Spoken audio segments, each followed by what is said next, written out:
두 달 만에 교회 오신 소감이 어떠신지 모르겠습니다. 저는 마치 어릴 적 소풍 가기 전날 밤에 밤잠을 설쳤던 것처럼 4번이나 잠을 깨는 일이 있었습니다. 오늘이 엄청 기대가 됐던 것 같습니다. 여러분도 그런 설레임과 기대감을 갖고 오신 줄로 믿고 설교를 하도록 하겠습니다.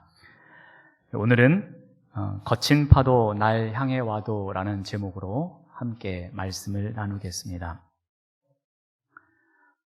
4월이 되면 생각나는 한 사람이 있습니다. 2년 전에 있었던 일입니다. 제가 13년 전 청년부를 담당할 때 함께 신앙생활했던 자매의 일입니다. 그 자매는 가난하지만 마음은 부요했습니다. 그래서 공동체에 긍정적 에너지를 많이 전하는 자매였습니다. 선교단체에서 훈련을 잘 받아서 리더로서 역량이 충분했고 또 많은 지체들에게 선한 영향력을 주는 자매였습니다. 맡겨진 일은 성실하게 잘 감당했고 다른 사람까지 잘 챙겨주며 늘 자신의 것을 나눌 줄 아는 나눔의 가치를 실천하며 살아가는 자매였습니다. 말도 조리 있게 잘했습니다. 그래서 설득력도 아주 뛰어난 그러한 지체였습니다. 어느 날 청년부 안에서 한 형제와 만남을 시작했고 일정 시간이 지난 뒤에 그 형제와 결혼을 했습니다. 제 입장에서는 한 공동체에서 2명을 한꺼번에 보내는 일이라 겹경사였습니다. 두 사람은 교회 근처에 작은 신혼집을 얻었습니다. 며칠 후에 저와 청년 몇 명을 초청해서 함께 예배를 드리고 또 축하하며 삼겹살 파티를 하곤 했었습니다. 이후 시간이 많이 흘렀습니다. 저는 사역하던 교회를 떠났고 두 사람은 세종시로 내려가서 작은 사업을 시작했습니다. 가끔씩 연락을 줬습니다. 잘 지내고 있노라라고 소식도 전해줬습니다. 또 한참을 지나고 난 어느 날 모처럼 남편에게 연락이 왔습니다. 아내가 수술을 하게 되었다고 합니다. 자궁적출 수술을 해야 되는데 목사님 계신 곳에서 가까운 병원이니 와서 기도를 해달라고 해서 새벽에 가서 수술하기 전에 기도를 해줬습니다.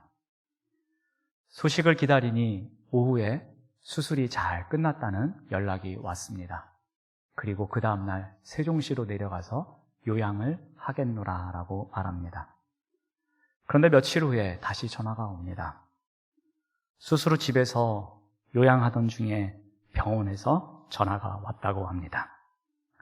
조직 검사를 했는데 결과가 안 좋다고 합니다. 그래서 검사를 더 해봐야 하니 병원에 입원하라고 한답니다. 다시 병원에 입원을 해서 필요한 검사를 받습니다. 그런데 이미 여러 장기에 전이가 되었다라고 합니다. 암의 종류 중에 매우 빠른 속도로 전이되는 6종암이었습니다. 쉽지 않은 암세포와의 싸움이 시작되었습니다. 더 이상 손을 쓸 수 없는 상황이 되었습니다. 그래서 가평에 있는 한 호스피스 병원으로 갑니다. 이 소식을 듣고 청년들 몇 명과 함께 신방을 갔습니다.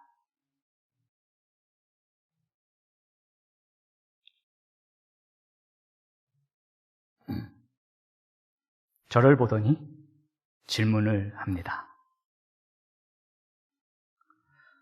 목사님은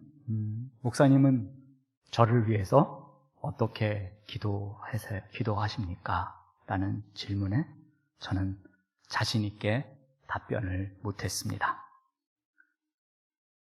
그 자매는 자신의 이야기를 시작합니다. 아버지께서 암으로 돌아가셨다고 합니다.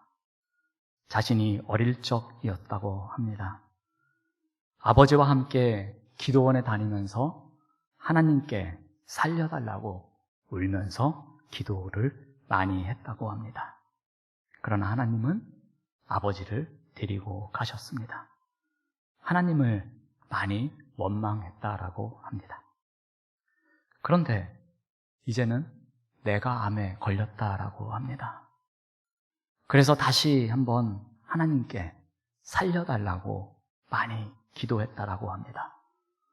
울기도 많이 했고 원망도 많이 했다라고 합니다. 왜 내 인생에만 이렇게 거친 파도가 밀려오는지, 한 번 지나가면 끝날 줄 알았는데 왜 또다시 거친 파도가 밀려오는지 하나님께 울면서 기도를 많이 했다라고 합니다. 그런데 이렇게 고백합니다. 목사님, 이제는 평안합니다. 목사님께서 어떤 기도를 해 주시든 저는 감사합니다. 저를 위해 기도해 주는 손길이 있는 것만으로도 저는 감사합니다 라고 말합니다. 자신의 인생에서 겪은 거친 파도는 혼자의 힘으로는 감당하기에 역부족이었습니다. 그러나 그 자매는 말합니다. 이제는 감사하다고. 함께 기도해 주는 사람들이 있고 그 기도를 들어주시는 하나님이 계시기에 자신은 행복하다라고 고백합니다. 이후 자매는 한 달 정도 암과 투병하다가 2018년 4월 21일 토요일 새벽 3시 50분에 41세의 나이로 하나님의 품으로 떠났습니다. 우리가 살아가는 인생길에는 이 자매의 고백처럼 거친 파도가 우리를 향해 밀려오는 일이 많이 생깁니다. 때로는 자녀의 일로 거친 파도가 밀려옵니다. 때로는 갑작스런 건강의 일로 거친 파도가 밀려옵니다. 때로는 튼튼하리라고 생각했던 삶의 터전이 무너지기도 합니다. 때로는 관계의 벽이 생겨서 너무나 힘든 파도가 밀려오기도 합니다. 이러한 파도들은 내 힘으로는 도저히 감당할 수 없는 일들이곤 합니다. 때로는 하나님이 원망스럽기도 합니다. 때로는 속수무책이라서 어떻게 해야 될지 몰라 자포자기하는 일도 많이 생기곤 합니다. 이런 때에 어떻게 해야 하는지, 어떻게 해야 거친 파도가 계속해서 밀려오는 순간에도 우리가 감당할 수 있는지를 오늘 본문을 통해서 함께 생각해 보고자 합니다. 오늘 본문은 바울이 이고니온이라는 도시에서 선교한 이야기입니다. 이고니온은 지금 터키의 코냐라는 도시입니다. 이 코냐는 이슬람에게 있어서 매우 중요한 도시입니다. 이슬람의 교단 가운데 메블라냐 교단이라고 있습니다. 이 메블라냐 교단이 탄생한 곳이 바로 이곳 코냐입니다. 이 코냐에 가면 메블라냐 사원 박물관이 있습니다. 그만큼 그곳은 이슬람의 아주 중요한 사원이 있는 성지입니다. 이 메블라냐 교단의 이 수행 방법이 독특하기에 많은 사람들이 알고 있습니다. 혹시 터키를 여행 가보신 분들은 코냐라는 도시에 가면은 이 민속춤을 보여줍니다. 그 민속춤은 하얀 옷을 입고 긴 모자를 쓴 사람들이 빙글빙글 돕니다. 수십 바퀴, 수백 바퀴를 1시간 가까이 돕니다. 그것은 그들이 믿고 있는 신을 불러오는 행위입니다. 소위 신접행위입니다. 이것이 그들의 민속춤이라고 보여주는데 실제는 신을 불러오는 행위입니다. 저도 선교팀과 함께 이곳 코냐를 방문한 적이 있었습니다. 그런데 도시가 매우 종교성이 강하다 보니 터키의 다른 도시와 달리 모든 여성들이 터반을 쓰고 있었고 사람들의 표정이 매우 엄숙했습니다. 도시 전체가 많이 어두웠고 저 또한 마음이 많이 무거웠던 도시였습니다. 그래서 다른 사역을 하지 못하고 차 안에서 기도하며 찬양하며 그 도시를 빠져나왔던 기억이 있는 곳입니다. 바울은 이러한 이고니온으로 오기 전에 비시디아 안디옥이라는 곳에서 선교를 합니다. 그런데 비시디아 안디옥에서 그는 실패를 경험합니다. 그들은 비시디아 안디옥에서의 실패를 뒤로하고 이고니온이라는 새로운 도시로 향하게 됩니다. 이곳에서는 실패했지만 새롭게 가는 그곳에서는 우리 선교에 있어서 성공하자라는 결의를 다지면서 새롭게 출발했을 것입니다. 산을 넘어서 새로운 도시 이고니온으로 향합니다. 이고니온은 고원지대의 끝에 위치해 있습니다. 그래서 비시디아 안디옥에서 이고니온으로 가려면 높고 낮은 산 30개를 넘어야 했습니다. 아무리 로마 제국이 길을 잘 닦아 놓았더라도 2000여 년 전에 산 30개를 넘는 것은 결코 쉬운 일은 아니었을 것입니다. 드디어 이런 힘든 여정 가운데 이고니온에 도착합니다. 이고니온에 도착한 사람들이 무엇을 합니까? 오늘 본문 14장 1절 말씀을 보시면 이에 이고니온에서 두 사도가 함께 유대인의 회당에 들어가 말하였다라고 합니다. 이 부분을 세번역 성경으로 다시 읽어드리면은 바울과 바나바는 이고니온에서도 이전과 마찬가지로 회당에 들어가서 말하였다라고 기록합니다. 어느 한 성경은 함께로 번역했고 다른 성경은 이전과 마찬가지로라는 단어로 번역을 합니다. 뉘앙스의 차이가 있습니다. 이전과 마찬가지로라는 곳에 좀 더 방점을 두고 말씀을 드리겠습니다. 이것은 과거 비시디아 안디옥에서 전도했던 방법과 마찬가지로 이고니온에서 와서도 똑같이 전도했다라는 의미입니다. 즉, 이전과 마찬가지로 전도한다라는 것은 성공을 보장하지 못하는 방법이었습니다. 그 이전 도시에서 대접도 제대로 받지 못하고 쫓겨나다시피 하면서 내가 이제 앞으로는 유대인에게 복음을 전할 것이 아니라 이방인에게 복음을 전하겠노라라고 선포하며 떠났던 곳이 바로 이전 도시였습니다. 그런데 바울은 이고니온에 오자마자 그 이전 도시와 마찬가지로 똑같은 방법으로 실패했던 방법이지만 그 방법으로 주님 앞에 나아가서 복음을 전하겠노라라고 선포한 것입니다. 그들이 유대인을 만날 수 있고 이방인이었지만 복음을 받아들이고 유대인들과 함께하는 사람들을 만날 수 있는 곳은 회당이었습니다. 그래서 바울과 선교팀은 회당으로 향했던 것입니다. 그 회당에서 이전과 같은 방법으로 똑같이 복음을 전했던 것입니다.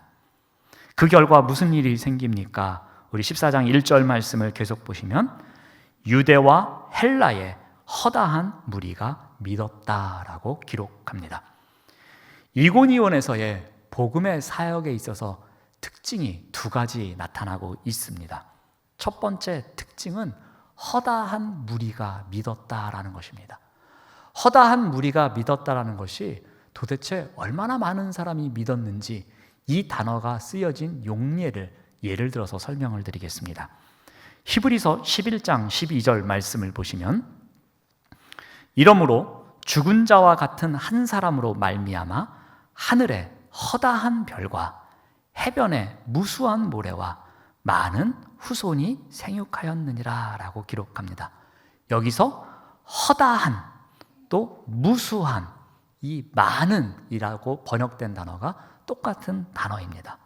이 허다하다라는 것은 별이 셀 수 없을 정도로 많을 때에 쓰는 단어입니다. 바닷가의 모래가 셀 수 없을 정도로 많을 때에 쓰는 단어가 바로 이 허다하다라는 단어입니다. 그만큼 이고니온에서 바울이 전한 복음을 듣고 그 복음을 받아들인 사람이 그만큼 많았음을 강조하고 있습니다. 또 하나의 이고니온에서의 특징은 유대와 헬라입니다. 이 당시에 이고니온에는 여러 민족이 혼용되어 살고 있었습니다. 먼저 그곳에 살고 있는 원주민인 이 브리기아인들이 있었습니다. 또 300년 전부터 이주해온 헬라인들이 있었습니다. 또 유대인들이 있었습니다. 또 로마의 통치를 위해서 파견된 사람들도 있었습니다. 다양한 문화를 갖고 다양한 전통 속에 살아가는 다양한 민족들이 혼용되어 있는 곳이 바로 이고니온이었습니다. 그런데 그곳에서 복음이 전해집니다.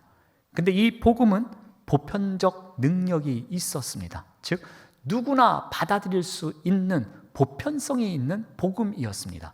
그래서 헬라인이든지 유대인이든지 어떤 문화에서 살아왔든지 어떤 전통을 갖고 살아왔든지 그들은 보편적 능력이 있는 복음을 받아들일 수 있었다라는 것입니다. 두 사도를 통해서 전해진 복음의 특징은 보편적인 복음의 능력이 있어서 누구나 받아들일 수 있는 복음이었습니다. 그리고 허다한 무리가 이 복음을 받아들였습니다. 바로 회당을 중심으로 해서 전파된 복음은 이고니온에 있는 사람들로 하여금 복음으로 인해서 큰 소동이 일어나게 했던 것이었습니다. 복음으로 인해서 온 도시가 큰 소동이 일어나자 어떠한 일이 일어납니까? 우리 14장 2절 말씀을 보면은 그러나 순종하지 아니하는 유대인들이 이방인들의 마음을 선동하여 형제들에게 악감을 품게 하였다라고 기록합니다. 바울 선교팀은 생각했습니다. 비시디아 안디옥에서 우리가 비록 실패했지만 산 30개를 넘어서 힘들게 이곳에 와서 이제 많은 사람들이 허다한 무리가 복음을 받아들이니 이제 우리의 복음을 받아들이는 사람이 많아졌구나. 이제 우리의 선교도 성공을 하는가 보다라고 생각했습니다. 그런데 그때에 그들에게 거친 파도가 밀려옵니다. 복음의 소동을 인정하지 않는 유대인들이 있었습니다. 이 유대인들이 어떻게 합니까? 소동을 잠재우기 위해서 다른 소동을 일으킵니다. 그들은 자신들보다 숫자가 더 많은 이방인들에게 선동을 합니다. 교묘한 말을 섞습니다. 그리고 그들에게 악한 감정을 갖게 합니다. 바울과 바울 선교팀을 향한 나쁜 마음을 갖게 만듭니다. 그래서 그들로 하여금 소동이 일어나게 해서 복음으로 말미암아 일어난 소동을 잠재우려고 합니다. 그런데 이것은 어디서 많이 보던 모습입니다. 바로 비시디아 안디옥에서 있었던 일이 똑같이 일어나고 있는 것이었습니다. 그곳에서도 복음을 받아들이지 않았던 유대인들이 이방인들을 선동해서 소동케 하고 그들로 말미암아 일이 커지자 바울 선교팀이 비시디아 안디옥을 떠났던 것처럼 이곳에서도 똑같은 일이 벌어지는 것이었습니다. 두 사도가 복음을 전하는 곳에서는 이와 같은 거친 파도가 밀려오고 있었습니다. 비시디아 안디옥을 떠나는 그 희망과 기대 속에서 이곳에 왔는데 이곳에서도 또 똑같은 거친 파도가 밀려오는 것이었습니다. 큰 기쁨을 나누기도 전에 또 다른 아픔이 밀려오고 있었습니다. 그런데 이 파도는 이제 약한 파도였습니다. 더 큰 파도가 밀려옵니다. 우리 4절 말씀을 봅니다. 그 시내에 무리가 나뉘어 유대인을 따르는 자도 있고 두 사도를 따르는 자도 있는지라.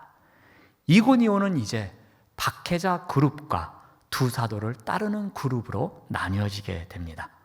무리가 두 패로 나뉘어졌다라는 겁니다. 분위기는 점점 험악해졌을 것입니다. 이때 박해자 그룹은 최후의 방법을 쓰게 됩니다.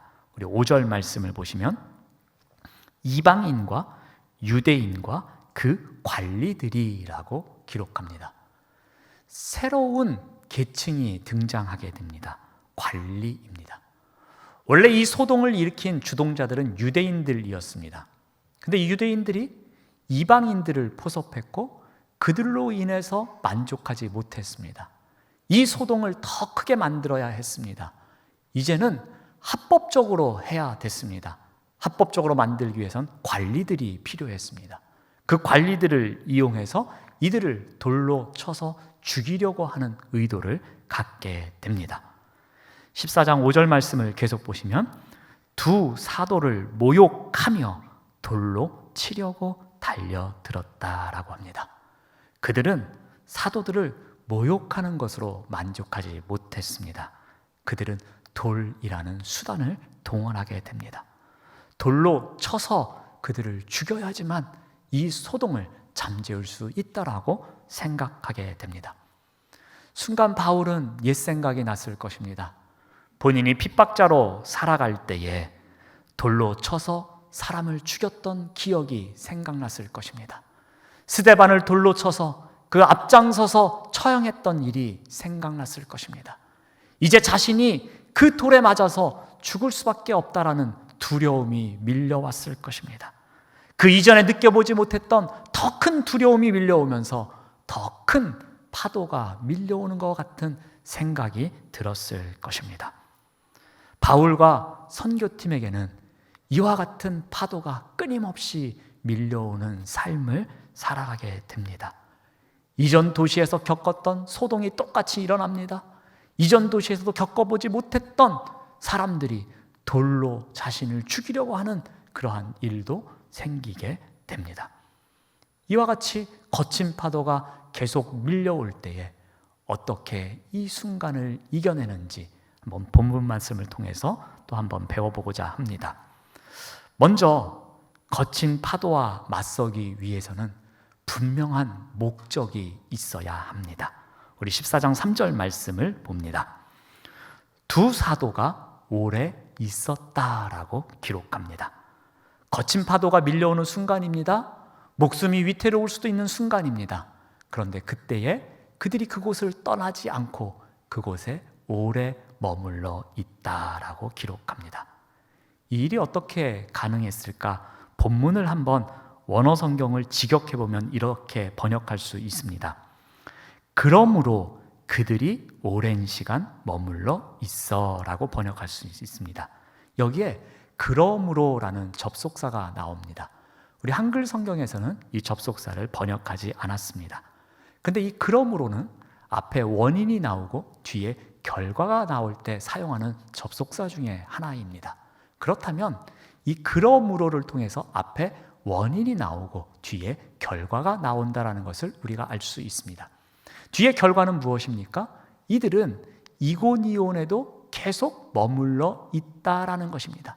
핍박 속에도 어려움 속에서도 그들은 편치 않고 그곳에 계속해서 오랫동안 머물렀다라는 것입니다. 그러면 그러므로 앞에는 왜 이들이 그곳에 오래 머물렀는지 그 이유가 나와야 합니다. 그 이유는 무엇입니까? 바로 2절의 내용입니다. 그것은 유대인들이 이방인들을 선동하는 장면을 본 것입니다. 바울과 선교팀이 이방인들에게 복음을 전했습니다. 그리고 그 복음을 받아들인 사람들이 허다하게 많았습니다. 그런데 보니까 유대인들이 그 복음을 받아들인 이방인들을 선동해서 다시 대적자로 만들고 있는 것이었습니다. 자칫 잘못하면 그들이 전했던 복음이 모든 것이 수포로 돌아가는 순간이 되는 상황이었습니다. 그래서 그들은 결단합니다. 우리는 이 복음을 전하기 위해서 이곳을 떠나지 말아야 하겠다라는 목적을 갖게 됩니다. 그래서 그들은 그곳에 오래 머무르게 됩니다. 왜요? 복음을 전하겠다는 목적이 있기 때문에. 저들에게 전해진 복음이 더욱 견고해져서 그들이 세워질 때까지 우리가 이곳에 있어야겠다는 목적이 있기 때문에 아무리 거친 파도가 밀려올지라도 그들은 그 자리를 지킬 수 있었습니다. 사랑하는 여러분, 거친 파도는 우리를 향해서 언제나 밀려옵니다. 그 거친 파도를 이겨낼 수 있는 첫 번째 방법입니다. 그것은 왜 내가 거친 파도와 싸워야 하는지 그 목적이 분명해야 합니다. 그래야 희망을 잃지 않고 거친 파도와 맞서 싸울 수 있을 것입니다. 두 번째로 거친 파도와 맞서 싸우기 위해서는 확실한 도구가 있어야 합니다. 이 사도들에게 그 도구가 무엇인지 14장 3절에서 이렇게 말합니다. 3절 말씀을 보시면 주를 힘입어 담대히 말하였다라고 기록합니다. 우리가 자주 부르는 찬양 가운데 주 품에라는 제목의 찬양이 있습니다. 이 찬양의 가사가 이러합니다. 거친 파도 날 향해 와도 주와 함께 날아오르리라는 부분이 있습니다. 아무리 거친 파도가 밀려오더라도, 힘든 일이 계속해서 밀려오더라도 내가 주님과 함께 한다면 그 거친 파도를 이겨낼 수 있다라는 고백의 찬양입니다. 거친 파도를 이겨내기 위해서는 도구가 있어야 되는데 그 도구가 무엇이라고 합니까? 주와 함께입니다. 그것을 사도들은 주를 힘입어라고 표현하고 있습니다. 그 주님의 능력을 힘입어서 나의 힘으로는 감당할 수 없는 이 파도를 주와 함께 이겨낼 수 있노라라고 고백하고 있습니다. 그래서 무슨 일이 생깁니까? 3절 말씀을 계속 보시면 주께서 그들의 손으로 표적과 기사를 행하게 해 주셨노라라고 기록합니다. 거친 파도가 밀려오는 그 순간에도 주와 함께라는 믿음을 갖고 그 파도와 맞설 때에 주님께서 표적을 보여주시고 기사로 함께 하셨노라라고 기록해 줍니다. 사랑하는 여러분, 거친 파도는 언제나 우리를 향해서 밀려옵니다. 그런데 그 파도를 이겨내기 위해서는 분명한 목적이 있어야 합니다. 그리고 그 목적을 이루기 위한 확실한 도구가 있어야 합니다. 그 도구는 세상의 어떤 기술과 세상의 어떤 지혜로 얻을 수 없는 주님과 함께라는 도구입니다. 아무리 거친 파도가 밀려오더라도 주와 함께 날아오르겠다라는 그 고백의 찬양이 우리의 믿음의 고백이 될 때 우리에게 밀려오는 거친 파도를 이겨낼 수 있을 것입니다. 마지막으로 좌절하지 않는 줄곧이라는 믿음이 있어야 합니다. 우리 6절 말씀을 보시면은 우리 6절 말씀을 한 목소리로 읽어봅니다. 시작.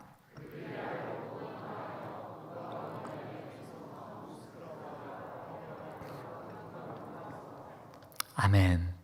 이제는 바울 선교팀이 도망을 가게 됩니다. 어떻게 보면 비겁해 보입니다. 그런데 도망하다라는 단어 앞에 보면 알고라는 단어가 나옵니다. 그들은 무서워서 도망가는 것이 아닙니다. 비겁해서 도망가는 것이 아닙니다. 왜 도망을 가야 하는지 알기 때문에 도망을 간다라고 성경은 기록하고 있습니다. 아마도 지금은 왜 도망가야 하는지 그 이유가 무엇인지 잘 몰랐지만 그래도 주님께서 이끌어 주시는 길이기 때문에 우리가 이제는 이곳을 떠나서 다른 도시로 가야 한다라는 믿음을 갖고 출발한 듯 합니다. 그런데 다음 부분을 보면은 이들이 왜 도망갈 것을 알고서 갔는지를 알 수 있습니다. 우리 7절 말씀을 보시면 거기서 복음을 전하였다라고 합니다. 이 부분을 더 실감 있게 우리가 이해하기 위해서 새번역 성경을 제가 다시 한번 읽어드리겠습니다. 그들은 거기에서도 줄곧 복음을 전하였다라고 번역합니다. 줄곧이라는 단어는 행위의 연속성을 강조하는 단어입니다. 그들은 비시디아 안디옥에서도 그랬고 이고니온에서도 그랬고 그 다음 갔던 도시에서도 그랬고 줄곧 무엇을 했습니까? 복음을 전하는 일에 힘썼습니다. 그들이 도망간 것은 우리가 어디에 가든지 줄곧 복음을 전할 수 있다라는 기대와 희망과 믿음이 있었기 때문에 그들은 그곳에서 도망가서 다른 도시로 갈 수 있었던 것이었습니다. 두 사도는 이전에 밀려왔던 파도와는 달리 더 힘든 파도가 밀려오자 이제 그곳을 떠나서 새로운 곳으로 갑니다. 그런데 그곳에서도 어떻게 합니까? 줄곧 이전과 같이 복음을 전하는 삶을 살아갑니다. 그래서 루스드라에서 또 다른 새로운 경험을 하게 됩니다. 두 사도는 도망이 좌절이 아니었습니다. 줄곧 믿음의 길을 걸어갈 수 있도록 이끄시는 하나님의 손길이었습니다. 사랑하는 여러분, 거친 파도는 우리를 향해서 항상 밀려옵니다. 이 거친 파도를 이겨낼 수 있는 방법입니다. 그것은 더 어려운 순간이 밀려올지라도, 더 큰 파도가 밀려올지라도 좌절하지 않고 줄곧 믿음의 길을 걸어가는 것입니다. 그래야 환경에 굴하지 않고 그리스도인의 길을 걸어갈 수 있습니다. 사랑하는 여러분, 거친 파도는 항상 밀려옵니다. 코로나19와 같은 일은 앞으로 아마도 또 일어날 것입니다. 그래서 많은 전문가들이 이야기합니다. 코로나 이후에 세상을 준비해야 한다라고. 그리고 그 이전처럼 똑같은 것을 누릴 수 없노라라고 우리에게 말해줍니다. 그러나 오늘 말씀을 통해서 우리가 꼭 기억해야 할 것이 있습니다. 아무리 우리 교회나 우리 개인에게 어려움이 밀려올지라도 그리스도인은 그리스도인으로서 이 땅에 보내진 목적을 상실해서는 안 된다라는 사실입니다. 우리가 분명한 목적을 갖고 있어야지만 그 어려움을 이겨낼 희망을 발견하게 됩니다. 무엇보다 그리스도인다움을 지켜가기 위해서 주와 함께라는 도구를 갖고 살아가야 합니다. 주와 함께라는 도구를 통해서 아무리 큰 파도가 밀려올지라도 주와 함께 날아오르는 삶을 살아갈 수 있을 것입니다. 그리고 줄곧이라는 믿음을 갖고 그리스도인으로서 걸어가야 할 길을 줄곧 걸어가는 믿음이 있어야 할 것입니다. 이렇게 살아가시는 우리 모두가 되시기를 간절히 기도합니다. 기도하겠습니다. 하나님, 감사합니다. 우리를 향해 밀려오는 거친 파도에 좌절하는 인생이 아닌, 우리를 향해 밀려오는 거친 파도에도 불구하고 줄곧 주와 함께 날아오르는 인생이 되도록 인도하여 주시옵소서. 예수님의 이름으로 기도드립니다. 아멘.